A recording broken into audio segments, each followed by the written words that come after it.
Hey everyone, if you're here, it means you're serious about taking care of your heart. And who wouldn't be? Right. So today we're diving deep into this video on 6 habits for a healthier heart. Love it. But we're going beyond just the surface level. Oh, yeah. We'll unpack the why behind each habit, Okay. see how they connect, and figure out what's most relevant to you as a listener. I like it. You know, Yeah. what really stood out to me in this video was the simplicity of the advice. For sure. It wasn't overwhelming at all. Yeah. And the visuals were so engaging. Yeah, they really made it come alive. What were your initial thoughts? You know, I think what resonates with me is that it's all about taking a holistic approach. Right. We're not looking for that one magic solution. Yeah. It's about understanding that these 6 habits work together like a symphony. Ah, I like that. Yeah, and the video made it clear that even those small, consistent changes over time can make a huge difference. Absolutely, like building a strong foundation brick by brick. Exactly. So let's break it down. Okay. Habit number 1 is all about eating heart-healthy foods. The fuel. Yes. And they really emphasize these 3 key nutrients: fiber, Of course. omega-3 fatty acids, and antioxidants. The power trio. It's like they gave us a shopping list for a happy heart. It is a great way to think about it. It is. Yeah. So let's start with fiber. Okay. I mean, it's not the most glamorous nutrient, Yeah. but the video made it clear that it's a total workhorse. Oh, absolutely. A superhero in disguise. Right. What does it actually do for our hearts? So when it comes to fiber, think of it as a sort of a scrub brush for your arteries. Okay. Yeah, you see, Yeah. soluble fiber, which you find in things like oats and beans and lentils, actually binds to cholesterol in your gut Oh, wow. and prevents it from being absorbed into your bloodstream. Interesting. So that means less gunk clogging up your arteries and a happier, healthier heart. So fiber's like a cholesterol magnet, You got it. pulling it away from our arteries. Exactly. That's amazing. Yeah. I never knew that. It's pretty cool how it works. It is. Yeah. Now, what about omega-3 fatty acids? Okay. I know they're in fatty fish, Right. but why are they so good for our hearts? So omega-3s Yeah. are kind of like the WD-40 of your cardiovascular system. I love that. They keep everything running smoothly. Okay. They help lower triglycerides, which is a type of fat found in your blood, Right. reduce inflammation, and they can even help regulate your heart rhythm. So everything's in sync. It's all about that rhythm. Yeah. Yeah. And, you know, think salmon, Okay. mackerel, walnuts. Yeah. Good sources. Good sources for those omega-3s. Got it. Yeah. So we've got fiber scrubbing things clean, omega-3s keeping everything lubricated. It's a well-oiled machine. It is. Yeah. Now, what about antioxidants? Ah, yes. The video made it sound like they were these tiny little warriors They are. fighting for our health. Absolutely. So how do they work? So antioxidants, Mm-hmm. think of them as like Yeah. little bodyguards, Okay. protecting your cells from damage Uh-huh. caused by free radicals. Okay. Now, free radicals, these are unstable molecules. Right. They can wreak havoc on your cells, Including the heart. especially those in your heart. Okay. So antioxidants, they come in, neutralize them, Okay. preventing that damage, Got it. keeping your heart healthy and strong. So they're like Yeah. protecting the cells from the damage. Absolutely. Wow. Yeah. I knew these nutrients were important, Yeah. but I never really understood how they worked on that deeper level. Yeah. Sometimes we take them for granted. We do. Yeah. It's fascinating. It is fascinating. And what I love is that so many of these heart-healthy superstars Yeah. are found in the Mediterranean diet. Which the video really highlighted. Absolutely a star player. Yeah. And we're talking about delicious foods like, Fruits and vegetables. right, olive oil, Whole grains. fish. Delicious and good for you. It's a win-win. For sure. And the video even suggested like Yeah. filling your cart with colorful, Oh, yeah. nutrient-dense options. Like a rainbow. It's like creating a work of art with your groceries. It is a beautiful thing. It is. Yeah. But for someone listening who's thinking, okay, this all sounds great, but how do I actually put this into practice? Like, Right. what are some concrete examples of incorporating this style of eating into daily life? So think about your typical day, Okay. you know, for breakfast. Yeah. Instead of reaching for that sugary cereal, Yeah. try some Greek yogurt with berries and a sprinkle of nuts, Oh, that sounds good. right? For lunch, Yeah. Instead of that processed sandwich, go for a big, colorful salad with some grilled chicken or fish. Okay. And then for dinner, load up on those veggies. Maybe try some whole grain pasta instead of white pasta. Okay. And make olive oil your go-to cooking fat. Right. So there's just a few ideas. Yeah. But the key is to focus on whole, unprocessed foods. Okay. And just make those swaps one step at a time. Those are great practical tips. Yeah. I think it's important to keep it simple. Right. And not overcomplicate things. I agree. Yeah. And it doesn't sound restrictive at all. No, not at all. Just delicious and good for you. Absolutely. Okay, so let's move on to habit number 2. Okay. Staying active. Keeping it moving. Now, I have to admit, when the video mentioned 150 minutes of moderate activity per week, Yeah. I was a little intimidated. It sounds like a lot. It does. Yeah. But then they reassured us. Yeah. It doesn't have to be anything crazy. It isn't. Right. No. What are some examples? It could be as simple as brisk walking with a friend, taking a dance class. Oh, I love that. Yeah. Or even just opting for the stairs instead of the elevator. It all counts. It does. Yeah. So it's about making movement a natural part of your day, That's it. not a chore. Not a chore. But why is exercise so crucial for a healthy heart? Well, think it this way. Okay. Exercise is like a tune-up for your entire cardiovascular system. I like that. Yeah. So when you get your heart rate up, you're strengthening that heart muscle, Right. improving blood flow, lowering your blood pressure. Okay. It also helps you maintain a healthy weight, It's important. which reduces strain on your heart. Right. And here's where it gets really interesting. Okay. Tell me. Exercise actually helps your body use those amazing nutrients we were just talking about Yeah. more efficiently. So it all works together. It's like this powerful synergy I love that. between what you eat and how you move. The food movement power couple. You got it. I like it. Yeah. Working its magic. It is magic. It is magic. You know, as we were getting ready to talk about this next part, Yeah. something really struck me. Okay. We always focus on the physical stuff, right? Right. But what about the emotional side of heart health? Oh, that's so important. It is. Yeah. I mean, can stress actually hurt our hearts? You're absolutely right to bring that up. Yeah. You know, it's not just about what we put in our bodies, how we move, Right. but also how we manage the inner world. Yeah. And research shows there's a strong link between chronic stress Okay. and heart disease. So it's real. It is real. It's not just something people say. It's not just in your head. No, it's A real physiological connection. Okay, so I can see how constant worry and stress would take a toll, Yeah. but how does it actually impact our hearts physically? So imagine your heart Okay. is this finely tuned instrument, and chronic stress Yeah. is like playing it at full blast nonstop. Oh, wow. Eventually, something's got to give, Right. right? So when we're stressed, Yeah. our bodies release hormones like adrenaline and cortisol. Okay. And these hormones, Yeah. they cause our heart rate to spike, Right. our blood pressure to go up. And over time, that constant strain Yeah. can damage our arteries, Oh, wow. increase the risk of heart attack and stroke.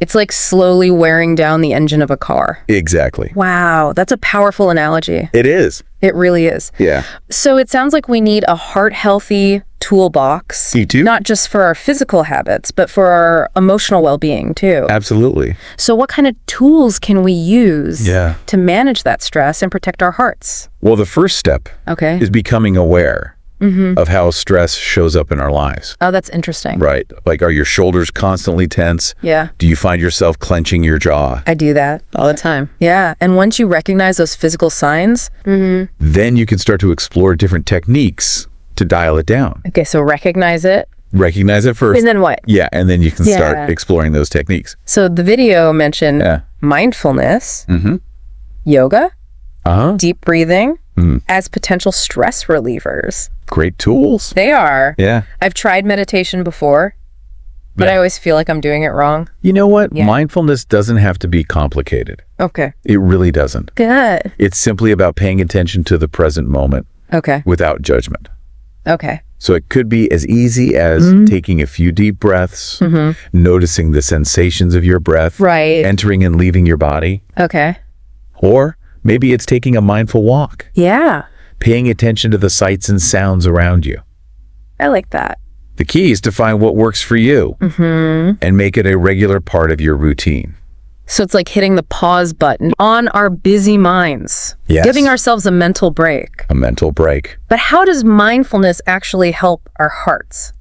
Well, when we practice mindfulness, we're training our minds to be less reactive to stress. Okay. So instead of getting caught up in that whirlwind of worries, Right. we learn to observe those thoughts and feelings without letting them take over. Oh, It's like creating space between ourselves and our reactions. Right. Allowing us to respond to challenges with more calmness okay. and clarity. So we're building resilience, Exactly. just for our minds, but for our hearts too. For our whole being. I love that. Yeah. Are there other tools we can add to our emotional well-being toolkit? Oh, absolutely. Tell me. Another powerful tool is gratitude. Oh, yeah. Taking time each day to appreciate the good things in our lives Yeah. can have a profound impact on our emotional well-being. I believe that. Yeah, It's so easy to focus on the negative. it is. It is. But when we shift our focus Yeah. to what we're grateful for, it changes everything. It really does. It shifts our focus away from what's stressing us out. Right. And it helps us cultivate a more positive outlook. Okay, so like keeping a gratitude journal That's one way. or just taking a moment to reflect on what we're thankful for Exactly. throughout the day. Doesn't have to be complicated. Yeah. It could be as simple as savoring that cup of coffee, Right. appreciating a beautiful sunset, Yeah. or feeling grateful for a good laugh with a friend. Those little things. Those little things add up. Yeah. And they create a more positive emotional landscape, which ultimately benefits our heart health. It's amazing how interconnected everything is. It is. Our thoughts, our emotions, our physical well-being. Yeah, it's all woven together. It's like we're learning a whole new language for taking care of ourselves. You got it. I love that. And as we become more fluent in that language, Yeah. we empower ourselves to make choices that support our hearts on every level. So true. It is. Okay. Yeah. We've talked about individual habits, Right. emotional well-being. I'm curious about the bigger picture. Okay. How does our environment influence our heart health? Oh, that's a great question. I mean, Yeah. can where we live, work, and play Yeah. actually impact our cardiovascular system? It absolutely can. Really? Yeah. Wow. Our environment plays a huge role Okay. in shaping our health outcomes, including our risk for heart disease.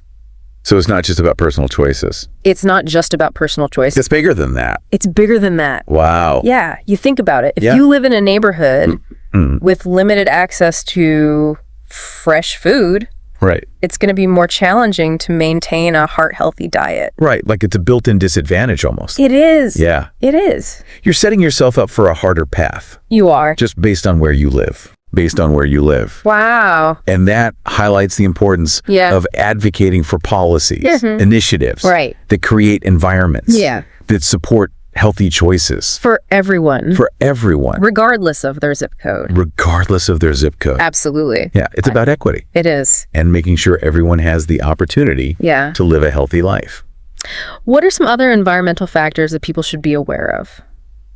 Well, walkability is a big one. Okay. If you live in a neighborhood with parks and trails and safe sidewalks, Yeah. you're naturally more inclined to be physically active. Makes sense. Right. Yeah. But if you're stuck in a car-dependent area Right. with limited green space, Yeah. it's that much harder to get moving. So even something as basic as the design of our communities, It all plays a role. yeah, It does. can have a ripple effect on our heart health. It can. What about air quality? Oh, that's a big one too.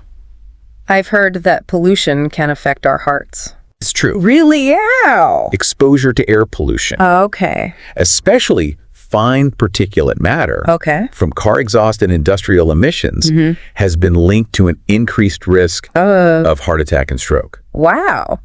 Yeah. And these tiny particles, Yeah. they can actually inflame the lining of our blood vessels, Oh, wow. making them more susceptible to damage. So even if we're doing all the right things individually, Right. our environment can still pose a threat. Unfortunately, yes. That's kind of scary. It is a little bit scary. But that's why it's so important It is. to be aware of these factors Yes. Right. Absolutely. and advocate for cleaner air and healthier communities. Advocate for change. Yes. It's so important. So it sounds like we have a lot of work to do, We do. both individually Yes. and collectively, Yeah. to create environments that truly support heart health. It's a team effort, It is for a sure. big one. It is a big one, but it's a challenge worth taking on. Yeah. Like by making those conscious choices about where we live, how we get around, what policies we support, Right. we can create a world where healthy hearts are the norm, Exactly. not the exception. The norm, not the exception. I love that. That's a vision worth striving for. It is. Okay, now before we wrap up this part of our deep dive, Okay. you mentioned social connection as another environmental factor. Yes. How does that play into heart health? Loneliness and social isolation Okay. have actually been linked to an increased risk of heart disease. What? Really? Yeah. It's like our hearts need connection just as much as they need yeah. nutritious food and exercise. I never realized how powerful those social bonds could be for our hearts. They're powerful. So what can we do to foster those connections Yeah. and create a heart-healthy social environment for ourselves? Well, it could be as simple as Okay. making an effort to connect with friends and family more regularly, joining a club or group that interests you, or even volunteering in your community. Right. Any activity that brings you joy, Yeah. helps you feel a sense of belonging, Okay. can benefit your heart. So it's about nurturing those relationships It and finding ways to feel connected, both to the people around us Yes. and to something larger than ourselves. Exactly, creating that web of support that nourishes our hearts both physically and emotionally. This has been so eye-opening. Good. I'm glad. I'm starting to see heart health in a whole new light. Yeah. It's not just about checking off boxes. It's not. It's about creating a life that supports our hearts in every way. Couldn't have said it better myself. That's so well said. Thank you. We have so much power to shape our own heart destinies. We do. And the more we understand about all the factors involved, Yes. the better choices we can make. Absolutely. Okay, folks, we've covered a ton of ground in this part of our deep dive. From managing stress to creating supportive environments, It's all connected. but we're not done yet. Not yet. Welcome back, everyone, for the final part of our heart health deep dive. The grand finale. It is, Yeah. we've talked about individual habits, Right. emotional well-being, the influence of our environment. Now I want to look ahead. Okay. What's on the horizon for heart health? The future. Yes. Oh, it's an exciting time. Tell me about it. It really is. Yeah. Technology and research are transforming how we prevent, Okay. diagnose, and treat heart disease. So we're on the cusp of a new era. We are. Wow. Yeah, it's remarkable to witness. So give us the inside scoop. Okay. What are some of the most promising developments you're excited about? Well, one area that's just exploding right now Okay. is wearable technology. Oh, yeah. I've heard about this. We're talking smartwatches, fitness trackers, even clothing embedded with sensors. Wow. That can track all sorts of things. Like what? Your heart rate, Okay. sleep patterns, activity levels, and even detect irregular heart rhythms. It's like having a mini cardiologist on your wrist 24/7. Exactly. I wear a fitness tracker, Okay. and it's amazing how much information it gathers. It is amazing. But how's this data actually being used to improve heart health? Yeah. Is it just cool stats, or is it actually making a difference? It's definitely more than just cool stats. Okay, good. This data empowers people to be proactive Okay. about their health. I like that. So imagine getting an alert on your smartwatch that you're experiencing an irregular heartbeat Okay. before you even feel any symptoms. Wow. That early detection Yeah. could be life-saving. That's incredible. It is. It's like an early warning system, It is an early warning system. like your heart. Absolutely. Okay, so what about on the research front? Any groundbreaking discoveries that are changing how we understand and treat heart disease? Oh, absolutely. Tell me. Researchers are making incredible strides What? in areas like gene editing Wow. and stem cell therapy. I've heard about this. Yeah. What does that even mean? So we're talking about potentially correcting Yeah. genetic defects Okay. that predispose people to heart disease, So preventing it before it even starts? preventing it before it even starts, Wow. and even repairing damaged heart tissue Okay. using the body's own healing mechanisms. So we're talking about potentially curing heart disease at its root. potentially curing it. That's mind-blowing. It is mind-blowing. Yeah, it is. And it's not just science fiction anymore. No. These therapies are being tested Wow. in clinical trials, Okay. and the early results are really promising. So this is happening now. It's happening now. This is the future. The future is here. It's so futuristic. It is futuristic. What about artificial intelligence? Yes, AI, I know it's playing a bigger role in healthcare. huge role. Yeah. It is. How's it being used in cardiology specifically? Well, AI is revolutionizing cardiology Okay. in so many ways. Like what? For instance, AI algorithms are being developed to analyze medical images, Okay. like echocardiograms and EKGs, Okay. with incredible accuracy, Wow. often surpassing human capabilities. So they're better than doctors in some ways. Well, in some ways, they can be more accurate. Wow, that's incredible. It is pretty amazing. So it helps cardiologists It does. diagnose conditions earlier. Earlier and more effectively. So it's like this super powered assistant It is. for doctors, helping them make better decisions. better decisions for sure. What else can AI do in this field? It goes beyond just diagnosis. Okay. AI is also being used to personalize treatment plans. Oh, wow. So by analyzing a patient's individual data, Okay. including their medical history, lifestyle factors, and even genetic information, So it's really tailored Good. to that person. AI algorithms can help doctors Yeah. determine the most effective medications, dosages, therapies Wow. for that specific individual. This is all so fascinating. It is fascinating. It feels like we're on the verge of this revolution A revolution. in heart health, It feels that way. where technology and innovation are going to empower us to live longer, healthier lives. I absolutely agree. Wow. It's an exhilarating time to be working in this field. That's amazing. It is. Of course, challenges remain. Of course. Yeah. There are always challenges. But the progress we're seeing is remarkable. The progress is remarkable. It is. Yeah. So as we wrap up this deep dive, Okay. I'm left with this sense of hope and optimism Good. I'm glad. about the future of heart health. Yeah. It's empowering to know that we have so many tools and resources at our disposal. We have more tools than ever before. We do. Yeah. And it's exciting. It's an exciting time. It is. It is. And while these advancements are incredible, Yes. it's important to remember that the fundamentals haven't changed. They haven't. Right. It's still about making healthy choices. Yes.